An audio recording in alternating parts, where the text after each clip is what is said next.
you playing Minecraft. I like it, cut G.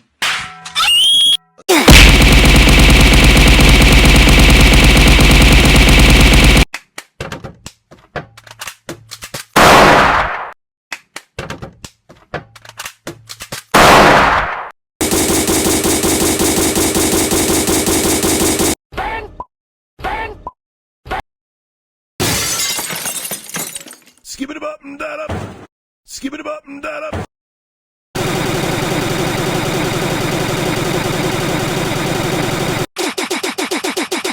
What are you? An idiot sandwich.